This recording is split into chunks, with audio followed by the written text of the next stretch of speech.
What if I told you that the best advice for building a bulletproof, modern company wasn't in some new business book, but in a military guide that's thousands of years old?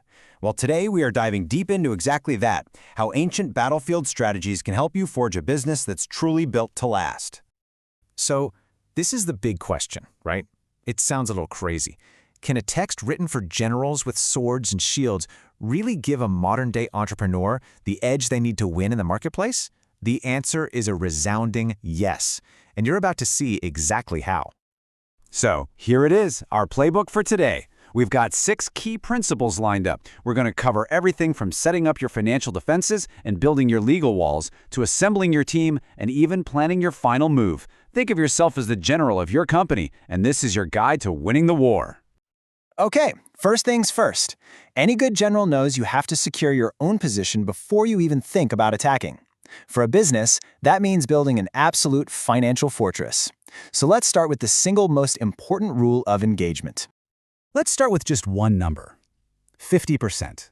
Now, this might just be the most critical number for the long-term survival of your business. And no, it has nothing to do with profit margins or your market share. It's about something way more fundamental, your financial defense. So what on earth does it mean? Well, this brings us to the 50% rule. Think of this as your strategic reserve. You take half of your capital, and yes, you put that into the business to fuel its growth. But the other half, you hold it back. It's not dead money just sitting there. It is your lifeline. It's for when the unexpected happens, and trust me, it always does. This one discipline can be the difference between weathering a brutal storm and just sinking completely. And what I love about this slide is how it breaks that discipline down even further. See, a smart general never ever mixes their supply lines. You need 3 completely separate pots of money: your business's working capital, your own personal savings, and that all-important emergency fund. Keeping them separate protects you personally, and it protects your business. A single crisis shouldn't be able to crater your entire world. All right, with our finances secure, it's time to build our next line of defense, a legal shield wall around our assets. And look, this isn't about being negative or pessimistic, it's about being a smart strategist who's prepared for any battle that might come your way. This slide just lays it out perfectly. On one hand, you've got the handshake deal. It feels good, it's all about trust, but it offers zero protection. It's a gamble that can lead to a total loss. On the other hand, you have something called a hypothecated agreement. Now, that sounds fancy, but all it really means is you have a rock-solid legal document that secures the deal with some kind of collateral. If things go wrong, you have a clear, legal path to get your assets back. You just don't extend credit without a shield like this. Period. And here is some critical battlefield intelligence for you. You have to anticipate your opponent's moves. This quote is a huge warning that some people will literally move their assets around just to avoid paying you what they owe. Your legal shield wall isn't some dusty formality. It's an active, crucial defense against these exact kinds of maneuvers. Okay, our defenses are fortified. Now it's time to build our forces, and that always starts at the top. Because no general, no matter how brilliant, wins a war all by themselves. You have got to assemble a trusted war council.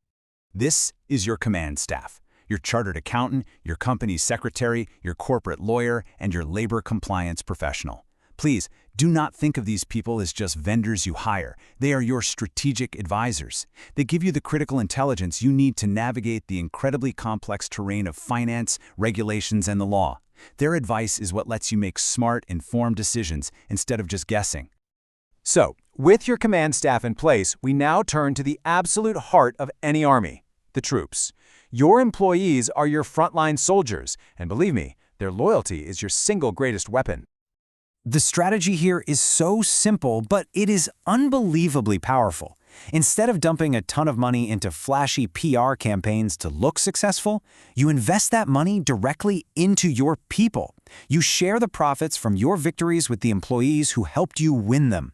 This is how you build a motivated, loyal, and dedicated force that will fight tooth and nail for the company's success, because it's their success too. Okay, we're shifting gears now. We've built our army. Now it's time to actually master the campaign itself. We're moving from defense to offense.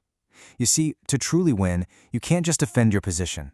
You have to innovate your way to a totally dominant position in the market. You know, The big secret here is that innovation isn't some magical lightning bolt of genius. It's a disciplined, continuous cycle. It's a loop. As you can see here, you design a process, you implement it, you analyze what happened, and then you refine it and make it better. By repeating this loop over and over and over, you make your operations more stable, more efficient, and ultimately, way better than your competition. This is how you win the long war. And finally, we've arrived at a strategy that most founders completely ignore until it is way too late. You see, a great general plans their retreat with the exact same precision as their attack. You absolutely must plan your company's end right from its very beginning. And this slide shows you exactly why this is so critical. I mean, look at this. It might only take you a couple of weeks to register your company and jump into the fight. But closing it down? Whoa. That can be a long, painful process that demands perfect compliance until the very, very end. If you plan your exit from day one, you ensure you can leave the battlefield honorably without a massive trail of legal and financial chaos following you. So as we wrap this up, I really want to leave you with this one thought to chew on. Any startup can win a single battle. Land a big sale, get some good press, secure a round of funding. But building a truly resilient company, one that can take a punch, outmaneuver the competition for years and years, that's about winning the entire war. So take a hard look at your own venture and ask yourself, is it built for a quick fight, or is it structured for total victory?